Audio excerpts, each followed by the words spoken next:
Lupin's face relaxed. Yes, I knew him, he said shortly. Or I thought I did.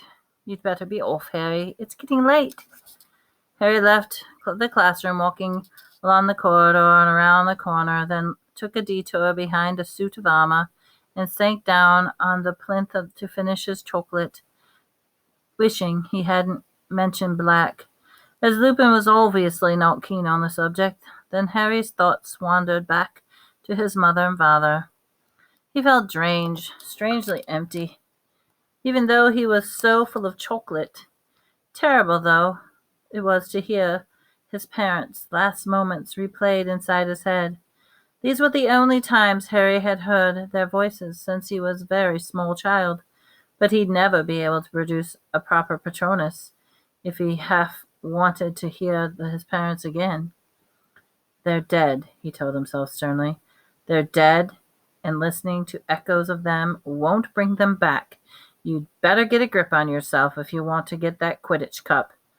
He stood up, crammed the last bit of chocolate into his mouth, and headed back to the Gryffindor Tower.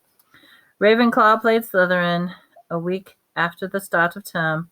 Slytherin won, though narrowly, according to Wood. This was good news for Gryffindor, who would take second place if they beat Ravenclaw too. He therefore increased the number of team practices from 5 to 5 a week. That meant with Lupin's anti-Dementor classes, which in themselves were more draining than 6 Quidditch practices, Harry was just one night a week to do all his homework. Even so, he wasn't showing the strain nearly as much as Hermione, whose immense workload finally seemed to be getting to her. Every night without fail, Hermione was to be seen in the corner of the common room, several tables spread out with books, arithmetic charts, rune dictionaries, diagrams, muggles lifting heavy objects, and all upon the file of extensive notes. She barely spoke to anybody and snapped when she was interrupted.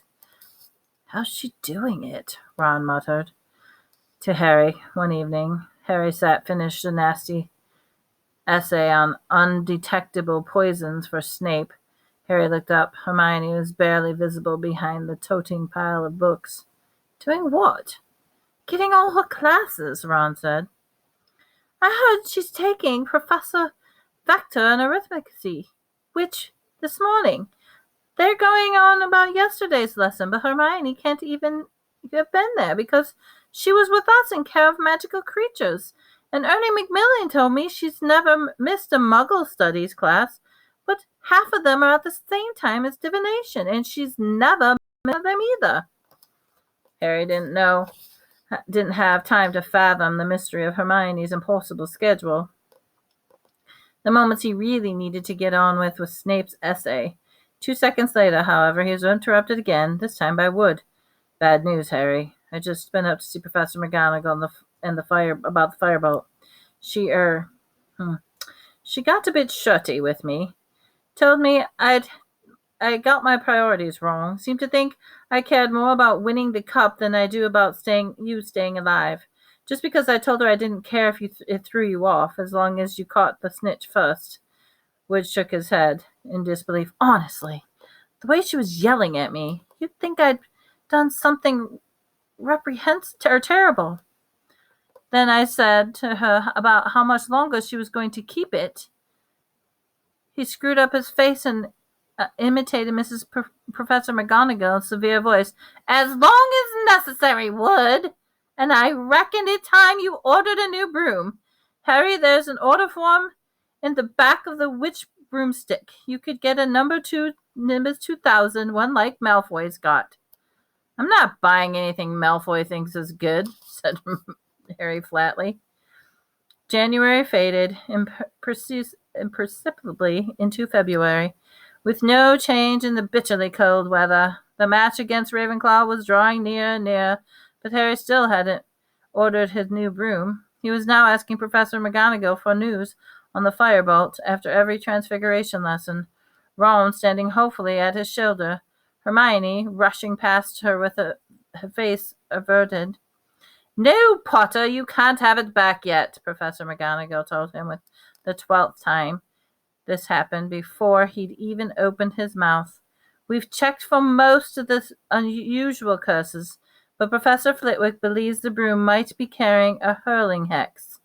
I shall tell you once we finish checking. Now, please stop badgering me. To make matters even worse, Harry's anti-dementor lessons were not going nearly as well as he'd hoped. Several sessions on, he was able to produce an indistinct silvery shadow, but the time the bow-got Dementor approached him, but his Patronus was too feeble to drive the Dementors away. All it did was hover, like a semi-transparent cloud, draining Harry of energy as he fought to keep it there. Harry felt angry with himself, guiltily about his secret desire to hear his parents' voices again. You're expecting too much of yourself, said Professor Lupin sternly with the fourth week of practice. For a 13-year-old wizard, even an indistinct Patronus is a huge achievement. You aren't passing out anymore, are you? I thought a Patronus would change the Dementors, or charge the Dementors down or something, Harry said dispiritedly. Make them disappear. The true Patronus does do that, said Lupin, but you've achieved a great deal in a very short space of time. If the Dementors put in an appearance in your next Quidditch match, you just will be able to keep at bay long enough to get back on the ground.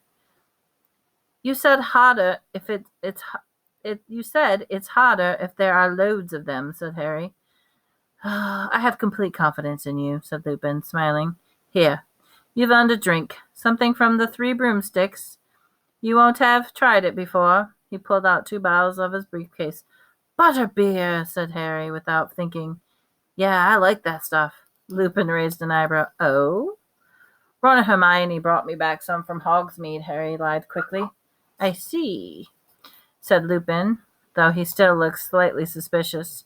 Well, let's drink to Gryffindor victory against Ravenclaw. Not that I'm supposed to take sides as a teacher, he added hastily, and drank the butterbeer in silence, until Harry voiced something that he'd been wondering for a while. What's under a Dementor's hood?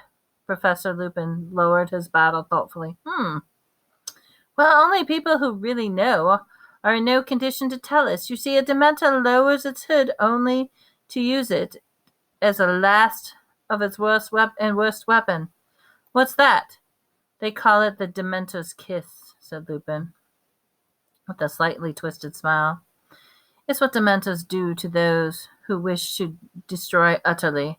I suppose there must be some kind of mouth under there, because they clamp their jaws upon the mouth of the victim, and then they suck out its soul. Harry accidentally spat out a bit of his butterbeer.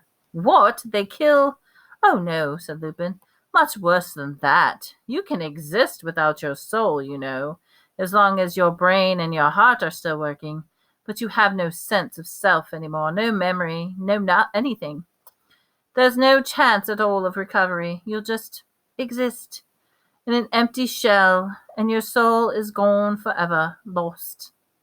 Lupin drank a little more butterbeer, then said, It's the fate that awaits Sirius Black. It was the Daily Prophet this morning. The Ministry have given the Dementors permission to perform it if they find him. Harry sat stunned for a moment at the idea of someone having their soul sucked through their mouth, but then he thought of Black. Well, he deserves it, he said suddenly. You think so? Said Lupin lightly. Do you really think anyone deserves that? Yes, said Harry defiantly. For some things. He would have liked to have told Lupin about the conversation he had overheard about Black and the 3 broomsticks, but Black was betraying his mother and father, but it would have involved revealing that he'd gone to Hogsmeade without permission, and he knew Lupin wouldn't be very impressed by that. So he finished his butterbeer, thanked Lupin, and left the History of Magic classroom. Harry half wished he hadn't asked what was under the Dementor's hood. The answer had been so horrible that he was so lost in unpleasant thoughts of what it felt like to have your soul sucked out of you that he walked headlong into Professor McGonagall halfway up the stairs. Do watch where you're going, Potter. Sorry, Professor. I've just been looking for you, the Gryffindor common room. Well, here it is. We've done everything we could think of. there seems to be anything wrong with it at all. You've got a very good friend somewhere, Potter. Harry's jaw dropped. She was holding the firebolt and looked as magnificent as ever. I can have it back? Said Harry weakly. Seriously? Seriously, said Professor McGonagall, and she was actually smiling. I dare say you'll need it to get the feel of it before Saturday's match, won't you? And Potter, do try to win, won't you? Or we'll be out of the running for the 8th year in a row, as Professor Snape was kind enough to remind me only last night. Speechless, Harry carried the firebolt back upstairs towards the Gryffindor Tower. As he turned the corner, he saw Ron dashing towards him, grinning from ear to ear. She gave it to you? Excellent. Listen, can I have a go on it? Tomorrow? Yeah, anything, said Harry. His heart is lighter than it had been in a month. You know, what would make up for Hermione? She was only trying to help. Yeah, all right, said Ron. She's in the common room now, working for a change. They turned into the corridor of the Gryffindor Tower and saw Neville Longbottom pleading with Sir Cardigan. He seemed to be refusing his entrance. I wrote them down, Neville was saying tearfully, but I must have dropped them somewhere. A likely tale, roared Sir Cardigan.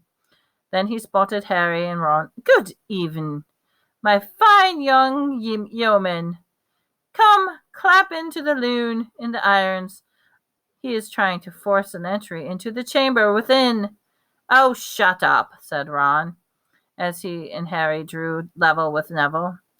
I've lost the passwords, Neville said to him miserably. I made him tell me what the password he was going to use last week because he keeps changing them.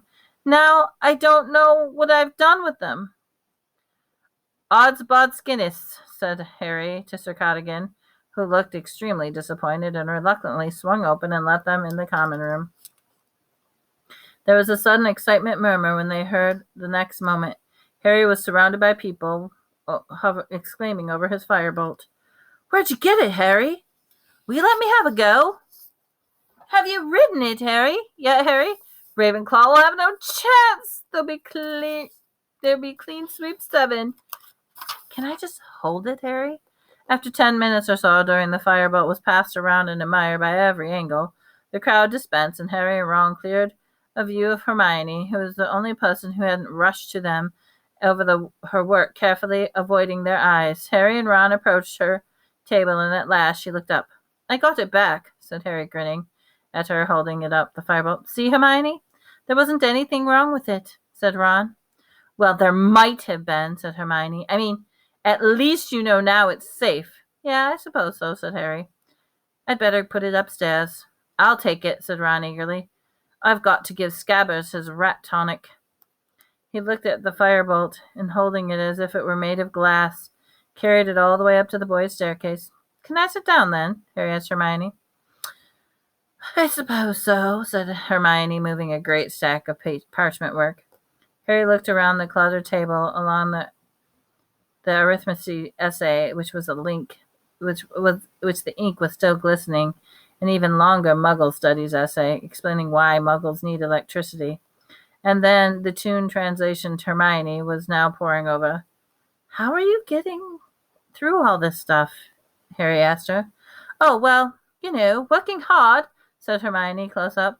Harry saw that she looked like as tired as Lupin.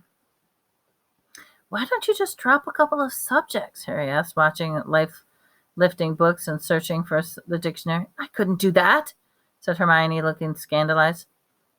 Arithmetic, it looks terrible, said Harry, picking up the very complicated-looking number chart. Oh, no, it's wonderful, said Hermione earnestly. It's my favorite subject. But exactly what was wonderful about arithmetic, Harry never found out. At that precise moment, a strange yellow echoed down the boys' staircase. The whole common room fell silent, staring petrified at the entrance. Then came a hurried footsteps, growing louder and louder, and then Ron came leaping into view, dragging with him the bedsheet. Look, he bellowed, striding over to Hermione's table. Look, he yelled, shaking his sheets at her face. Ron, what? Scabbers! Look, Scabbers! Hermione was leaning away from Ron, looking very utterly bewildered. Harry looked down at the sheet Ron was holding. There was something red on it, something that looked horribly like blood! Yelled Ron, stunned silence. He's gone! And you know what was on the floor? No, said Hermione in a trembling voice. Ron threw something down on Hermione. 9 translation. Hermione and Harry leaned forward, lying on top of the weird spiky shapes with several long ginger cat hairs. Prickshake Strix.